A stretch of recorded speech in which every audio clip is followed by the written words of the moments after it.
Greetings, Father Mark signing on.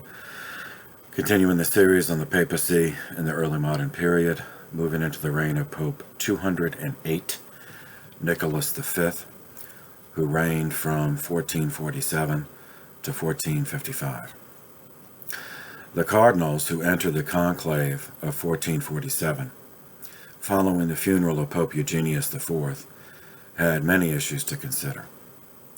Among their number, there were some cardinals who wanted to return to the days when they had unfettered use of the papal states for their benefit.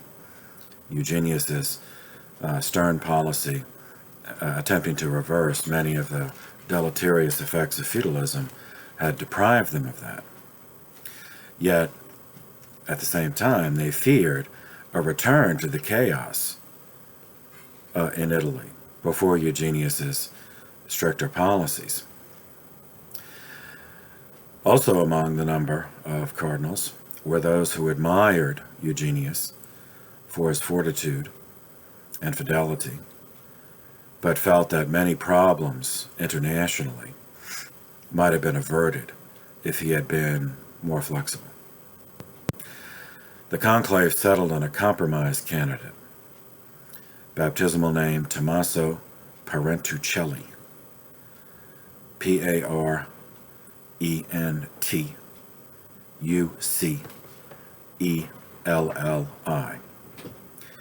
He accepted election as Pope 208 on the 6th of March, 1447. His first name, Tommaso's named for St. Thomas, so he certainly could have kept that name as Pope. But so far, we have not had a Pope Thomas. He took instead a previously used papal name, Pope Nicolas, and he's the fifth. He was the fifth Pope to take that name, under which he reigned for 8 years and 18 days. Tommaso was not of aristocratic birth, but rather from the emerging middle class. He was born on November 15th, 1397, in Saranza, Italy. His father was a physician. He did not wish to follow his father in the medical profession, but had no alternative in mind either. He went to Bologna, where he studied law and theology. There he discovered a love of learning, supported by a quick mind and a retentive memory. He earned spending money as a tutor to children of other successful middle-class families who accepted him because his father was a physician. When he finished his doctorate, Tommaso moved to Florence. Still a layman and still lacking a firm purpose in life, he continued to hire himself out as a tutor in languages and literature to middle-class families. While owing to his natural curiosity, fell in love with Florence, with the art, the architecture, the literature, the personalities in Florence, which was still the epicenter of the Renaissance.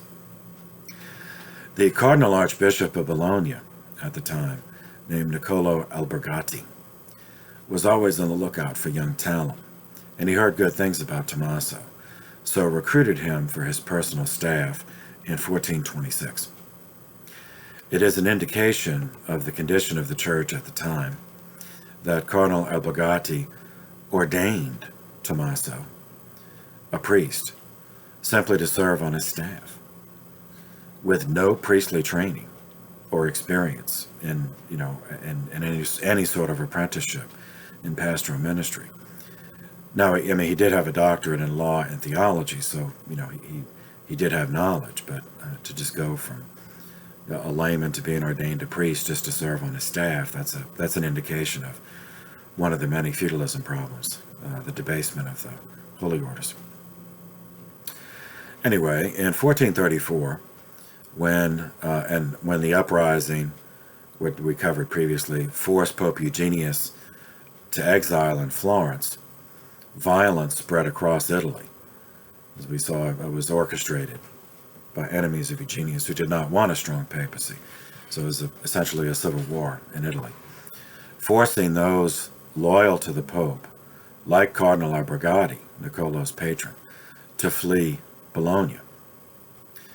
So the Cardinal and Father Tommaso went with him, moved to Florence to serve the Pope, and they stayed there for 9 years because Eugenius was there for 9 years. And so they were there during the Council of Florence. In this way, Tommaso met Pope Eugenius personally, and the Pope was impressed with his erudition as well as his temperament. He proved to have a very even-tempered, equanimous disposition. The Pope Eugenius was also stunned that Tommaso learned Greek. Just as a practical thing, when the council began, in order to be able to negotiate with the Greek Byzantine delegation in their language, which he did well. Tommaso did well, as we saw in the video on Pope Eugenius. That the council worked out well. And Tommaso was part of that. After which, Eugenius gave Tommaso another diplomatic assignment, sending him to Germany, where he succeeded. Once again, he did well in convincing the German princes at the Diet of Frankfurt in 1446 to support Eugenius against the schismatic council at Basil. This was a crucial victory because the previous Great Schism had only lasted as long as it did because each of the rival claimants had the financial support and military protection of some secular rulers. When Bishop Nicolas died, Albergati, who was Cardinal Albergati, who was Tommaso's patron, he died in 1446. Pope Eugenius rewarded Tommaso's loyalty and ability, appointing him to follow his patron, and appointed him Cardinal Bishop of Bologna, which was just in time to allow him to participate in the conclave when Eugenius died the following year, 1447. Tommaso's diplomatic achievements were still fresh in everyone's mind, so they considered this accomplished 50-year-old diplomat to be an ideal compromise candidate. Tommaso took the name Nicolas as Pope to honor Bishop Niccolo Albergati for his kindness and his decades of support. As Pope Nicholas V, he proved that diplomats can be ruthless when necessary. His solution to the problem of the alliance between House Sforza and House Visconti in northern Italy was to divide, the old Roman way, divisio et regio. He accomplished this by using agents to instigate a war between the families, by convincing each of them that the other was about to mount a sneak attack. As it happened, House Sforza took the bait first and attacked House Visconti, resulting in Sforza conquering the city of Milan, which had been Visconti territory. House Colonna became involved in this conflict by selling weapons to both families. This effectively diverted the energies of all three of those houses away from making trouble for the church for the duration of Pope Nicholas's reign. We saw that Pope Eugenius relocated the Holy See to Florence for 9 years, while Renaissance humanism was evolving at an exponential rate. Now, Eugenius himself was a very simple Spartan man who cared absolutely nothing for art or for architecture. Personally, he remained unmoved by the developments of humanism and did not truly take it seriously as a cultural force. It really wouldn't even have thought in those terms. I mean, for him, Catholicism was culture. I mean, that was all that was necessary. Pope Nicholas, on the other hand, had fully, when he was a young man, had fully soaked up all aspects of Italian humanism and had formed personal connections with many of the humanist artists, scholars, architects, craftsmen during his time in Florence. when he became pope, the city of Rome was in a state of material ruin, owing to years of warfare and plunder. And while Pope Eugenius was able to return the Holy See to Rome, his interests were not in that. I mean, he was focusing on rebuilding the church in spiritual terms, internally, rather than focusing on physical reconstruction. But the Holy Spirit calls men with different talents. And, Eugenius did. He used his talents to contribute to the church, but those talents did not include things that the church needed. So now Pope Nicolas has those talents, and he'll use those, which he did. Pope Nicolas took this as an opportunity to undertake a vast building program, renovation program. And so, in this way, Pope Nicolas brought the Renaissance to Rome. He invited hundreds of his Florentine contacts to relocate to Rome, but with a promise of lucrative contracts. He employed architects, and then the key is that he didn't just bring them to do the work. So they did not just restore what had been there. They redid, they renovated, and in some cases built from scratch. Some of the buildings were so neglected they were just torn down and new things were put. But they did it in the new style, in the Renaissance style, which was a revival of the classical Greco-Roman styles. He financed painters who adorned the walls and ceilings with frescoes in the Renaissance style. He hired sculptors, and the statues that they created were not the linear, fully draped, highly stylized figures of the medieval period. Instead, these were sculpted in the classical style, fully three-dimensional representations from the past, which included movement and anatomical accuracy. He hired landscapers to lay out gardens, to design gardens. And he paid full-time staff of scribes to translate and copy manuscripts, continuing Petrarch's thing, but now done on an institutional scale, to fill the Vatican Library with 1,200 Greek and Latin copies of Greek and Latin manuscripts. Nicolas himself was personally free of the vices associated with the Renaissance, which we covered previously. It was a revival of essentially a pagan morality, as well as pre-Christian art forms and literary forms. Yet his initiative, even though he personally did not surrender to those temptations, his initiative brought into ecclesiastical circles many humanists whose morality was tainted by that revival of pre-Christian antiquity. In subsequent papal reigns, this manifested as the scandalous sexual immorality that, which is what everyone associates with the Renaissance papacy, and still provides ammunition for anti-clerical and anti-papal writing about the period. This problem, which we'll call the Renaissance problem, the morality problem, was added to all of the residual problems of feudalism, which was still there. Absentee benefice holders holding to multiple benefices with care of souls and therefore neglecting them.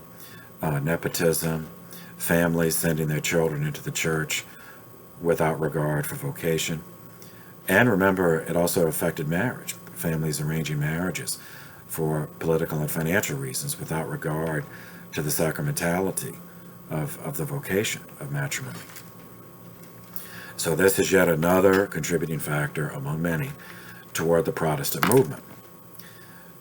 One of the constituent elements of the Protestant movement, as we shall see, was repudiation of celibacy as an institutional hypocrisy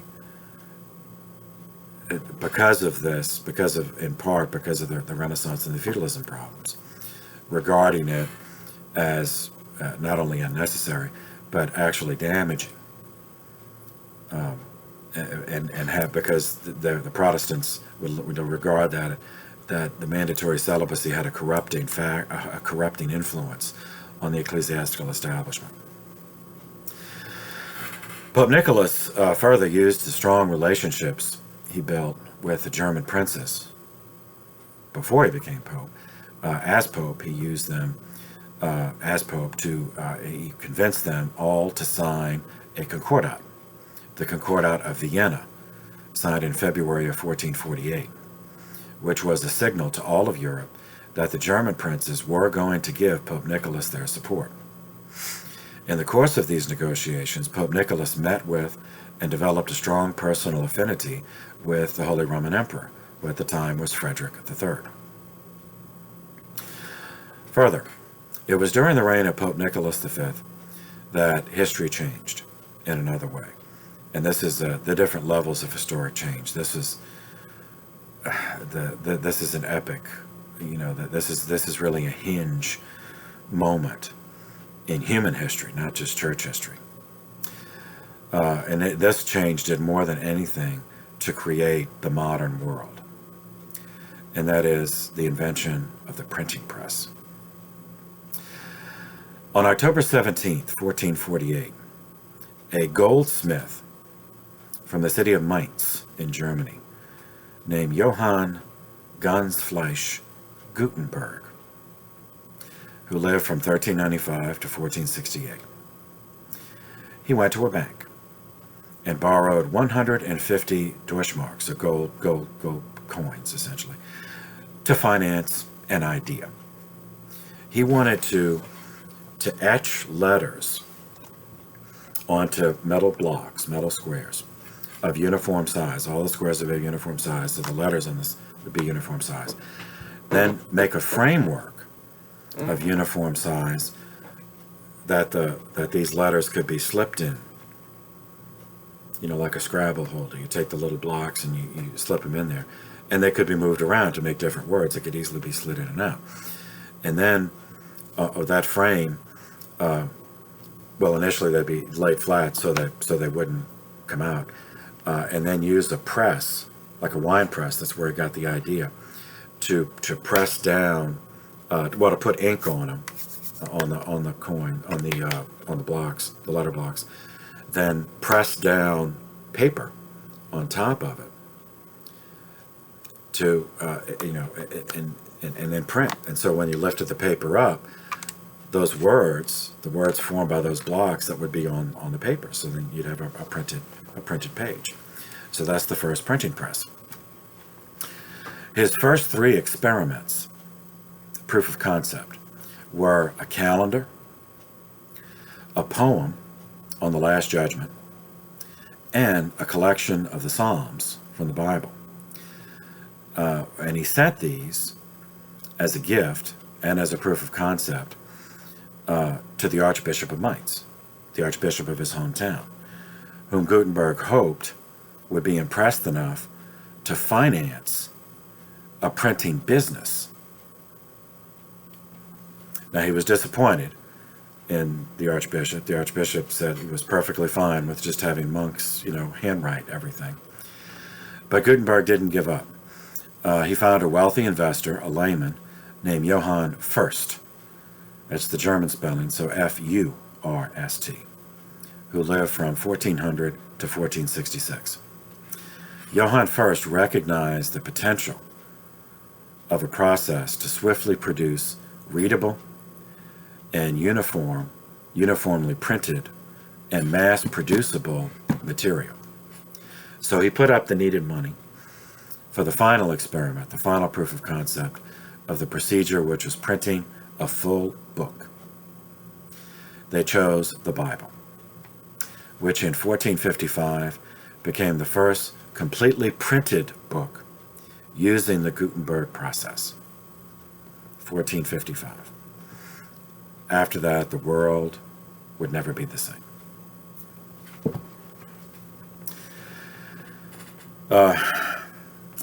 Rewinding a bit, but still in Pope Nicholas's reign. April of 1449. Pope Nicholas inherited the decade-long schism with the heretical Council of Basil, which, remember, had elected their own pope, an anti-pope, Amadeus of Savoy. Pope Eugenius had welcomed back anyone from the council who repented and professed the true faith, publicly repented and professed the true faith, but that was individuals. Pope Eugenius had shown no interest at all in reaching out to the council as a whole, or to the anti-pope, so he felt no obligation to reach out to them to get them back. If the individuals came and repented, he accepted them, but the fake council was still there. But Nicolas, as a career diplomat, he wants to resolve this. He had a very tidy mind, and this was like clutter in the church. He wanted to, resolve this. He set about doing it by making use, again, of his friendship with the Holy Roman Emperor, Frederick III. With that, and with the sign of the Concordat that I mentioned earlier, that deprived the schismatic Council of Basel of their safe conduct to transact business in Germany. So these royal safe conducts, that's a precursor to the passport, like we have today, the passport. It enabled travel. Because remember, all these are monarchies. These are not free societies. So, we take it for granted that, we can go from state to state, but in Europe at the time, that was, the EU didn't exist, so that was not the case then with these different countries. So, you cross a border into another country, well, what are you doing here? Because of the history of warfare, if you're not from my country and you're here, then I have to assume that you're here for some nefarious purpose, unless if you have a safe conduct from your ruler or from my ruler, or preferably both, then that'll show that you have legitimate business here. But it says Basil was in the Holy Roman Empire, and Frederick III was allied with the Pope now, then he deprived them of that. So they couldn't transact business in Germany. So then they had no choice but to leave the empire. They wandered around for a time, and whenever someone in this period had a conflict with Germany, they could always rely on the French, because the French were the enemy of my enemy. So the French and the Germans were always at each other's throats. So the Council of Basel settled in Lausanne, France, for a time. The King of France was still the Worm King, Charles VII, the guy who had abandoned Jeanne d'Arc, St. Joan of Arc, without making any attempt to ransom her or rescue her. Pope Nicolas had met him earlier, before he became Pope, in the course of his diplomatic service to Pope Eugenius, so he already had the measure of this guy. It was not the measure of the man, it was the measure of the worm. So Pope Nicolas simply purchased him, and this resulted in the worm writing to the schismatic Council of Basel after they settled in Lausanne in his kingdom, informing them that he considered their presence to be a threat to the peace of the realm, and that, therefore, he would have them closely watched. It was only then that Pope Nicolas made his first direct overture to the schismatic council and to the anti-pope Amadeus. Now, they had no idea that Pope Nicolas had engineered their predicament. All they knew was that a new pope was reaching out to them at a moment when they had lost all their secular support, had been expelled from Germany, and after the warning from the Worm King, knew that they were in danger, imminent danger of being expelled from France. So they were definitely in a mood for a solution. Nicolas could have crushed them, but he didn't. He was not a vindictive person, and he wasn't trying to win or he was very tidy. He just wanted to. Just like he was going to clean up Rome and have the renovations done, it was just to clean up the clutter. He just wanted to clean up the clutter of this. He wanted the problem off his desk. So he offered them the following. First, the anti-pope Amadeus would voluntarily abdicate, recant his heresy and schism publicly, and pledge his union with the Holy See publicly. In return, Pope Nicolas would then appoint him a cardinal legate to Savoy, which was his home country. So that would enable Amadeus to return to his home country with dignity as a cardinal, and legatus, essentially as a. So you're not only in the College of Cardinals, but a legatus, that you're a personal representative of the Pope in your country. Second, with regard to others, so Pope Nicolas offered to recognize as cardinals, as members of the College of Cardinals, anyone appointed as a cardinal by the antipope, provided that they did the same, they followed the antipope's example, that they publicly made a profession of faith, took an oath of fidelity to the Holy See, and recanted all their heresy and schism. Third, the council, or the fake council of Basil Lausanne, would then vote to voluntarily rescind all of their anti-papal pronouncements, all of their heresy and schismatic pronouncements. Then they would go through the motions of holding an election, and of course they would elect Nicolas as Pope, which would be, as a group, then announcing to Christendom that they were recognizing Nicolas as Pope. Fourth, the members of the fake council would then vote to close the council, so there would be no possibility of continuing it in the future. The schismatics were stunned at the Pope's generosity, because they knew how vulnerable they were. And so in April of 1449, the deal was done on those terms. The schism was ended. Amadeus, the anti-pope, abdicated.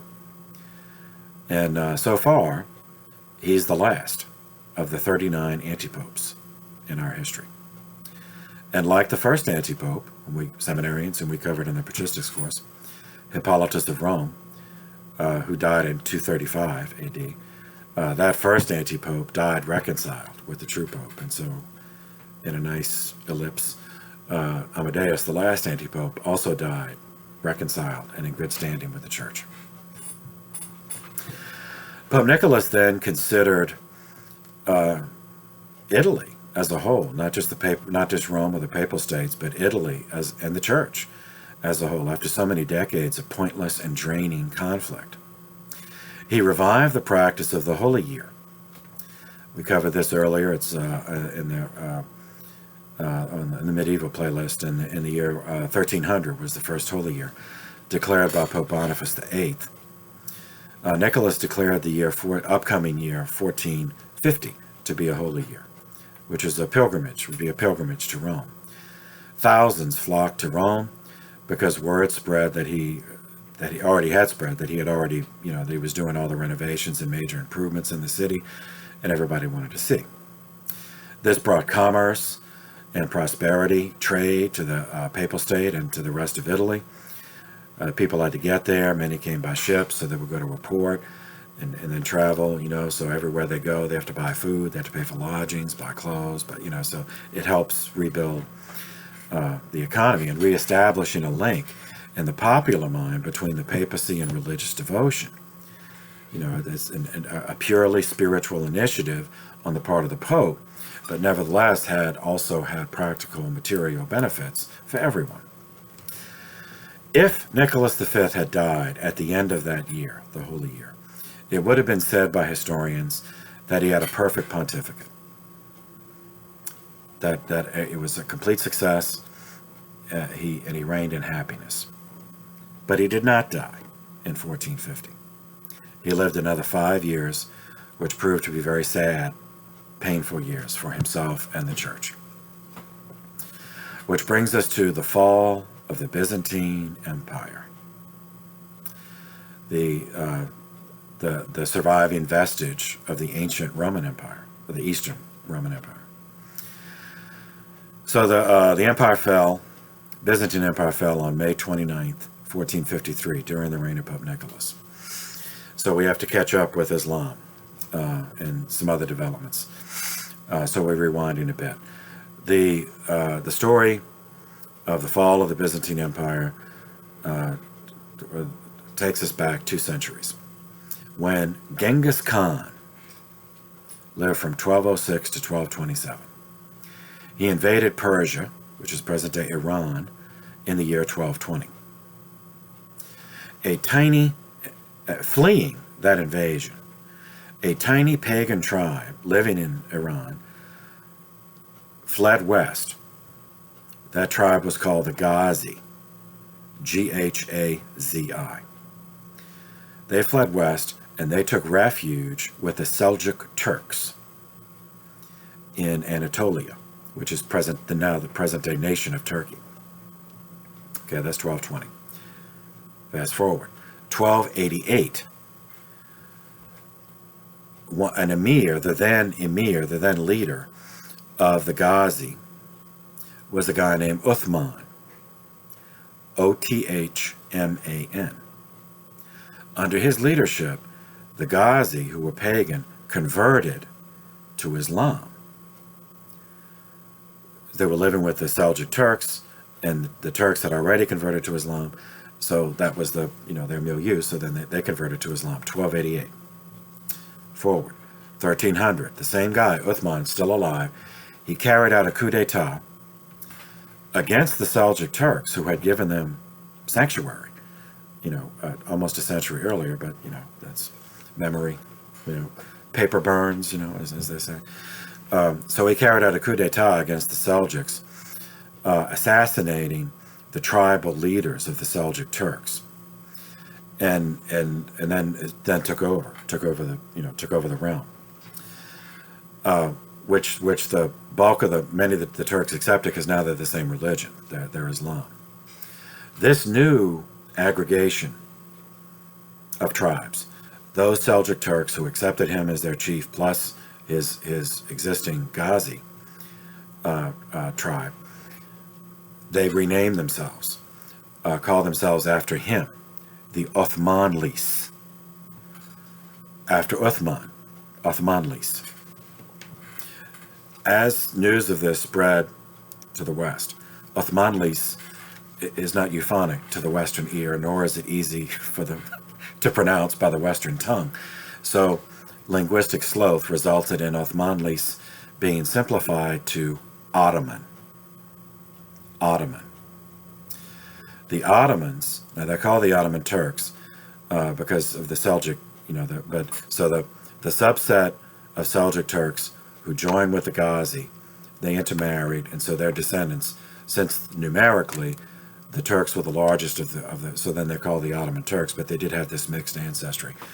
So the Ottomans, the Ottoman Turks, control the Middle East, parts of the Middle East, and sometimes all the Middle East, in one form or another, until, from this point, from 1300, until the end of the First World War, in 1918. Like the Seljuk Turks before them, the Ottomans, the Ottoman Turks, the Muslim, they lived in a state of perpetual hostility with the Greek Byzantine Empire. The frequency and the intensity varied. I mean, it was not full-scale, all-out, cut and slash, 7 days a week. So sometimes there were periodic, halts but the hostility was always there. Sometimes openly violent, other times, trade disputes, but it was always there. So fast forward again. By the year 1393, now Uthman was dead, but his descendants remained intact, kept the Ottomans intact as a political and religious entity. By 1393, the Ottomans had gained control over all of Anatolia, which is present-day Turkey, and their next step would have been attacking Constantinople, the capital of the Byzantine Empire. They were only diverted from that because they had to deal with an invasion on their other flank, on their eastern flank, by Timur Lenk. That's Timurlenk, Timur Lenk. And that's been euphemised in Western historical writing as Tamerlane. So Tamerlane.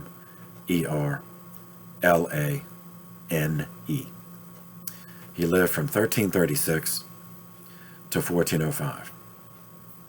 In the year 1399, he left his base in Samarkand which is present-day Uzbekistan, and led an attack. He was a great general. He was this successful general, and started and moving west. When he made it into Mesopotamia, which is present-day Iraq, he attacked the Abbasid Islamic capital of Baghdad in present-day Iraq in 1402, for example. And Tamerlane killed 100,000 people, and had their just there in the conquest of Baghdad, because of course the Abbasids were not just going to give it away. They fought. So he had their skulls carefully mounted to create a pyramidal monument in front of the walls of the city. He engaged. So the Ottomans, that they were diverted. Their military machine was diverted from the Greeks. They had to go deal with this guy. The Ottomans engaged Tamerlane at Ankara, Battle of Ankara, on the 20th of July, 1402. And Tamerlane wiped them out, crushed them, annihilated the Ottoman army. It took the Ottomans decades to recover from the damage. And they only survived because, for reasons, Tamerlane just went back home. I mean, he could have kept going. He could have ended up, doing what the Huns had done to the ancient Romans centuries earlier. But he didn't. He went back home to Samarkand. So the Ottomans were allowed to recover. They survived as a political entity, but the military took essentially a generation. They had to, wait for more boys to be born to get drafted into the army. But they did. And then once they re-solidified, they turned their attention back west toward the Byzantines, Greece. That crisis, the revived post-Tamerlane Ottoman machine turning their hostilities back towards Greece, is what prompted the Byzantine Emperor John VIII and the Patriarch Joseph II to seek Western military help, which is why they agreed to go to the Council of Florence in 1439, and why they agreed to reunion, to end the schism between East and West. And as we saw, the Greeks didn't accept it, so de facto the schism continues. In part because Western military aid did not materialize at that time. Constantinople was spared at that point only because, its fortifications were substantial. Now that wouldn't protect all of Greece, but at least the capital of Constantinople had substantial fortifications, would not be easy to take given the technology of the day. That plus there was internal feuding among Ottoman leadership because of that would take us, just the short version is, the Ottomans did not practice primogeniture like the Western monarchies did. Primogeniture is the cultural practice whereby the eldest son inherits everything, and the younger sons are supposed to be taken care of by their father while the father's still alive. So whatever he's going to give them, training in the military, or send them to the church, or set them up in business, or arrange a marriage for them, their father takes care of that. But the land, the family's land, and whatever title the father had, that goes through the oldest son. And that practice goes all the way up to the chieftains, and in the case of their leader, the Sultan, which is the Ottoman name for their emperor. The Ottomans never practiced that way. So so it was never clear. It was up to the father, or the Sultan in this case, to designate who his heir was going to be. And remember, they're Muslim, so the Quran allows 4 wives, and of course the wealthier could also have concubines, could have children by concubines. And if the Sultan, if he wanted, so he'd let the the idea is that if he would live long enough as the sons grew, and let that rivalry reveal to him who was the most ruthless, and then he would pick that one. Well, it didn't always work out that way. Sometimes the son was too ruthless and murdered the father, and then the other, so you can see how that dynamic is what, for a time, spared Constantinople in this period of Ottoman revival. Well, eventually that got resolved in the following way. So fast forwarding, actually not that much time, from 1439 to 1451. On February 13th, 1451, an ambitious 19-year-old son of the previous sultan became sultan himself. He murdered all of his brothers before they could murder him, and he reigned under the name Muhammad II from 1451 until 1481. Or if you read some histories of the Ottoman Empire, it'll be spelled Mehmet, Mehmet, closer reflecting the Turkish phonemes. Because Turkish is not Arabic. I mean, it's a different language. It's not Arabic. It's a completely different ethnic background, completely different culture. But they're Muslim, so they still reverence Muhammad. They would just spell it differently.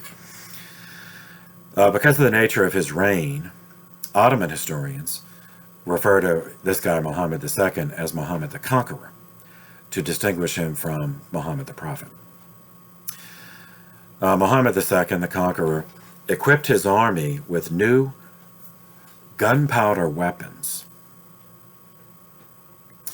Gunpowder, like the printing press, an essential technological foundation of the modern world. Now, gunpowder was invented, the chemistry, was synthesized centuries earlier by the Chinese, a Chinese scientist named Wu Qin Sao, in the year 1044, mixed sulfur and charcoal with potassium nitrate. But the Chinese used it for fireworks. I mean, so it created the combustion in the explosion, but they used it for fireworks. It was first used in Western warfare during a siege in the Balkans, southeastern Europe, in 1354. By 1364, a handheld matchlock weapon was being used in battle in Italy. Now, handheld, it wasn't small enough. It wasn't a pistol. It was, it was the. If you look at it, you'd probably call it a rifle, but for those fans of this kind of stuff, rifle has a very specific meaning. Not everything that looks like a rifle is a rifle. So rifling refers to the inside of the barrel. If it's cast such a way that the projectile spins, then it's a rifle. But at this early period, they weren't doing that. What looked like a rifle, meaning you need two arms or some kind of stand to put it on, the barrel was smooth bore, and the projectiles were spherical, like they were balls, literally they were balls. So that it would later, we'll get to it eventually, that where the technology changed and they elongated the projectile to bring it to a point, what we think of as the bullet, and that correlated with the rifle and the barrel to put a spin on it. So anyway, in 1364, the handheld matchlock, two-hand weapons were being used for battle in Italy, 1364. Time passed. A German-born engineer named Urban saw an opportunity for himself when he learned of the new Sultan, Muhammad the Conqueror's, dreams of conquest. So he went to the Sultan with an idea for a large-scale gunpowder weapon, a cannon, a large artillery. And Muhammad, agreed to fund a proof of concept. And Urban cast for him a 27-foot-long bronze tube with an 8-inch opening at one end. Now, for artillery, when they say, they're referring to the diameter, not the circumference. It's the diameter. So an 8-inch wide opening, capable of hurling an iron ball for 1 mile. Stone fortifications then became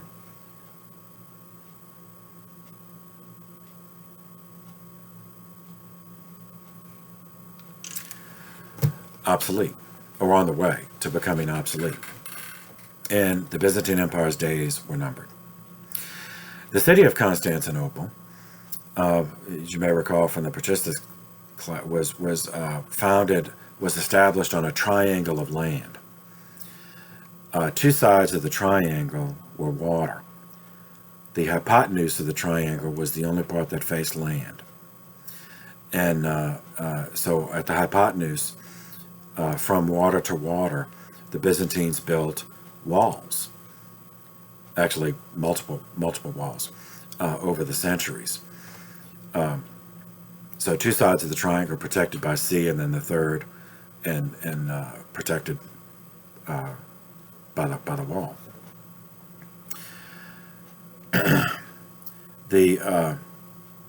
On April 3rd, 1453,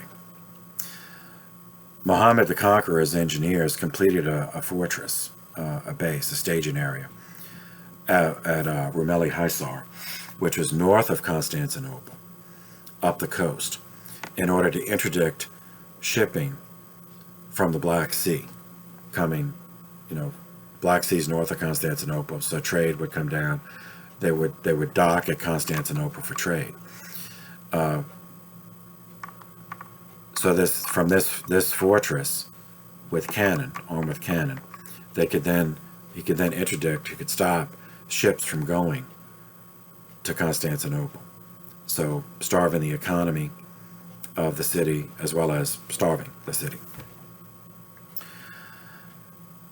The Ottoman Navy blockaded the south of the city.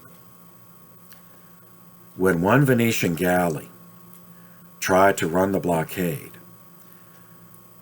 the Turkish artillery, this new technology, well, not new technology, but new application of the gunpowder technology, blew the Venetian galley to splinters.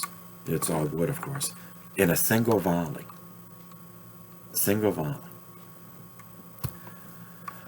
So with access from the sea denied to the Greeks, both north and south, and therefore the only resources they have are what they had on hand. Muhammad mustered 150,000 troops on the western side of the city, the only part that faced land, so attacking the hypotenuse of the triangle. On April 5th, 1453, Muhammad offered the Greeks terms for surrender. He offered them the chance to surrender. If they surrendered the city of Constantinople, he would allow them 3 days to evacuate the city. They could bring with them what they could carry on their bodies. I mean, they couldn't load up wagons and stuff, but they could bring, what they could carry with them. And he said, if you take the deal in that time, you'll not be harmed. You have to be gone by 3 days, not just gone from the city, but just, gone. And if you were gone, then, we won't hunt you. And in that time, if you're leaving, you can get on ship and go away, or you can go over land and go away, and you won't be harmed. So the Greek emperor, received this offer. He was the last of 192 emperors. If you count Augustus as the first of the emperors. So counted that way, this was the Emperor Constantine the 11th. He reigned from 1449 to 1453. He refused the terms, and he decided to fight to the death if necessary. And that is what it turned out to be, fight to the death. So the city had two sets of walls facing the land to the west. The hypotenuse of the triangle is fortified with two sets of walls.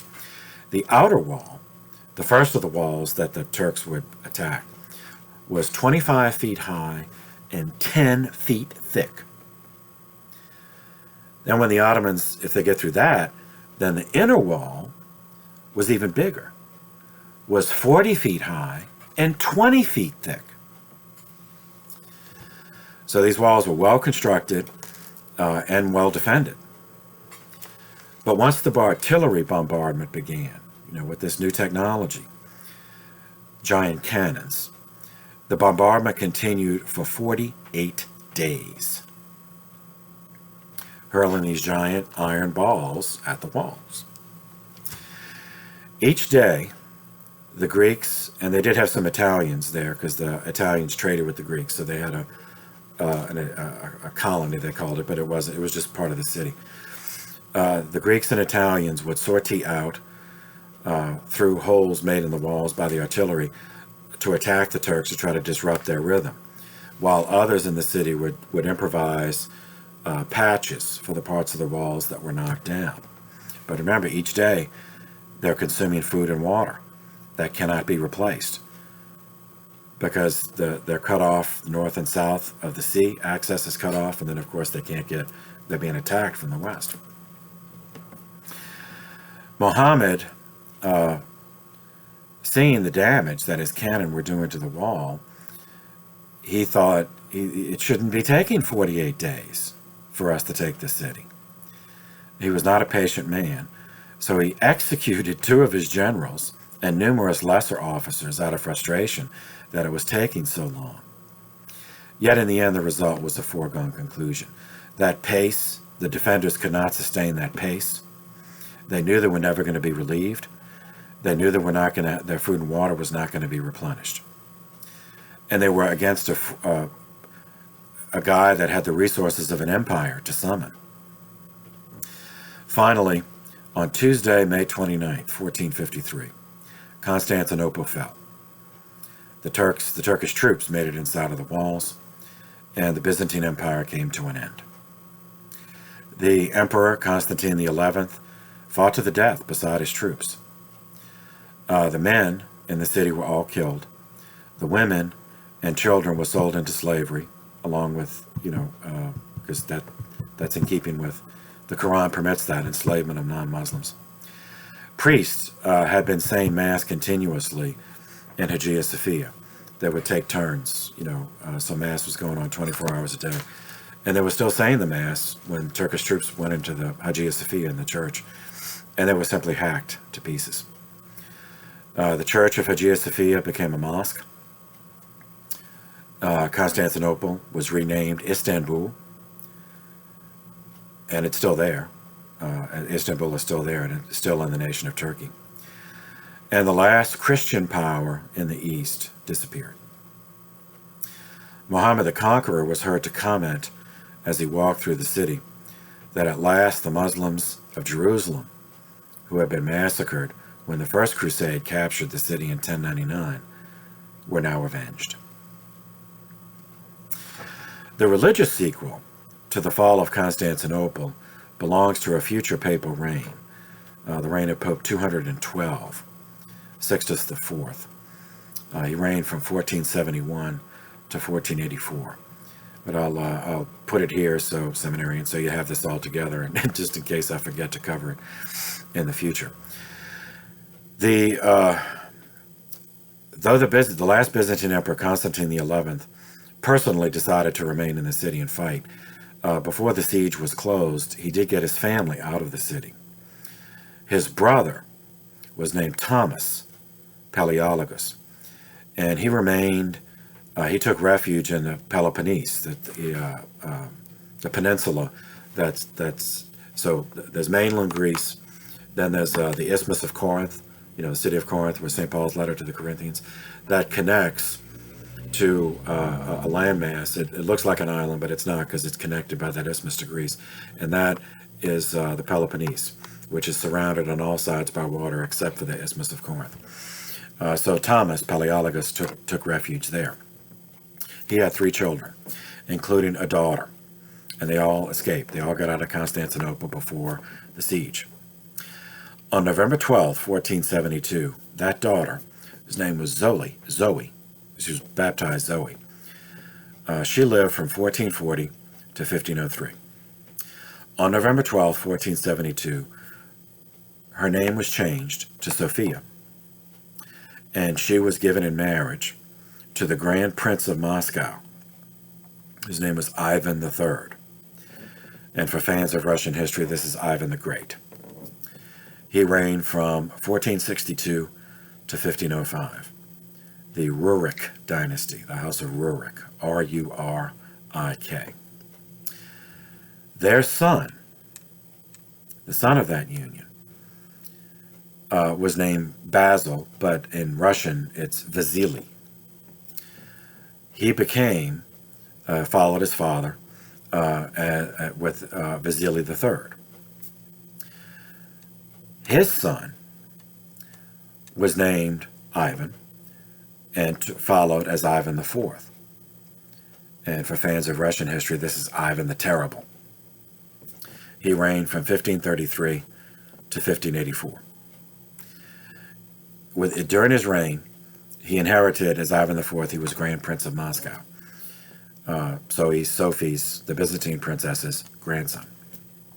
In 1547, Ivan IV, Ivan the Terrible, became the first Grand Prince of Moscow to call himself Tsar. Tsar is the Russian rendering of Caesar. And he adopted the double-headed eagle as his symbol. So the eagle was the sigil of ancient Rome that the Byzantines kept as theirs. So he's claiming to be Caesar through his grandmother, who was a Byzantine princess. And now Constantinople's gone, the Byzantine Empire's gone, so he's claiming that Russia is the descendant, through her, of the Byzantine Empire. And therefore, he, as Caesar, the Tsar, is the protector of Eastern Christians. That's going to have significance in later history. And it wasn't just the title. Through Sophia, through Grandma's influence, some old Byzantine terminology and ceremonial and liturgy did go to Moscow. So Moscow, the Tsars, started referring to Moscow as the Third Rome. So the first Rome was the ancient Rome in Italy. Constantinople was the second Rome after the Western Empire fell. And now Moscow, they thought of as the third Rome, as the senior Christian Orthodox see in the East. Ivan IV constructed a church, a cathedral, under the patronage of St. Basil, who was the patron saint of his father. And in Russian, it's Vasily, so this is the Cathedral of St. Vasily. It was consecrated in Moscow on July 12, 1561. And this is the famous, you've all seen it, generally whenever footage of Moscow, is shown, stock footage, you see several multicolored onion domes on top of towers, Red Square in Moscow. Even though there are multiple towers, it's actually one big church, and that is the Cathedral of St. Vasily. It's a unique design, so the 8 towers, each one is designed to be its own church, but it's constructed around a central core. So it is actually one church. Painted in vivid colors that are still striking, and how vivid and how they survived. It's especially considering the severity of the Russian winters. The way they did it, they mixed their paint with egg yolks. And that, at least so this view of the Tsar as protector of Eastern and Slavic Christians in the East endured for 500 years and was accepted without question by Russians until the outbreak of the First World War in 1914. Okay, so that's fast forwarding, but rewinding back to the reign of Pope Nicolas. 2 months after Constantinople fell to the Ottoman Turks, the 100 Years' War between England and France finally came to an end. The two armies engaged at Carillon in Gascony, that's southwest France, that's the Atlantic coast of France. 9,000 English against 10,000 French. This time, the French won the decisive victory, losing only 100 men, but killing 4,000 English. Now, remember, Agincourt, where the English won in the first phase of the war, was because of the English longbow. So this time at Carillon, the French got revenge by using mobile artillery, which they learned from mercenaries who had fought in the Hussite Wars. The armored wagons of Jan Žižka, which we talked about in a previous video. After this, the battle took place on July 17th, 1453. England then surrendered its claim to all territory in France except the port of Calais. C-A-L-A-I-S. As a result of this, in August of 1453, Henry VI, the King of England, had some sort of mental collapse after hearing about the total defeat and the loss of his army in France. The exact diagnosis has remained the subject of debate among historians, but it manifested as near catatonia. I mean, like, just unresponsive. The problem is Henry VI had no direct male heirs, no sons, but he did have other male relatives, which brings us to his cousin, Richard. Richard was, by birth and inheritance, the third Duke of York. He became the Lord Protector of the realm. This guy was a grandson of Edmund Langley, the first Duke of York, who was a fourth son of King Edward III. So, like the descendants of John of Gaunt with Lancaster, they're all ultimately Plantagenets. But because Edward III had made the sons dukes, John of Gaunt, Duke of Lancaster, and Edmund Langley as Duke of York, so then their descendants are, differentiated that way. But ultimately, they're all descended from Edward III, who was a Plantagenet. In January of 1455, Henry VI regained his mental faculties sufficiently that he wished to reassert his rule over England. This began the 30-year-long Civil War, called in English history the War of the Roses, 1455 to 1485, between the two houses descended from Edward III, Lancaster and York, and so named. So Henry VI was a House of Lancaster, descended from Edward III's third son, John of Gaunt, whereas Richard of York was descended from Edmund Langley, Edward's fourth son. So they're called the Wars of the Roses because of the two sigils. The House of Lancaster had the red rose as its sigil. The House of York had a white rose as its sigil. And like the Civil War in American history, there was also a territorial component. York was strongest in the north. Lancaster was strongest in the south.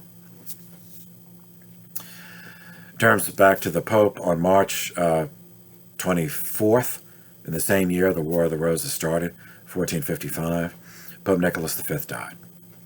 Devastated by the loss of Constantinople, shamed at his inability to help. He was followed as Pope 209 by Pope Callistus III. And it is to his reign we will turn next in a separate video. So for now, thank you for your attention. This session is adjourned.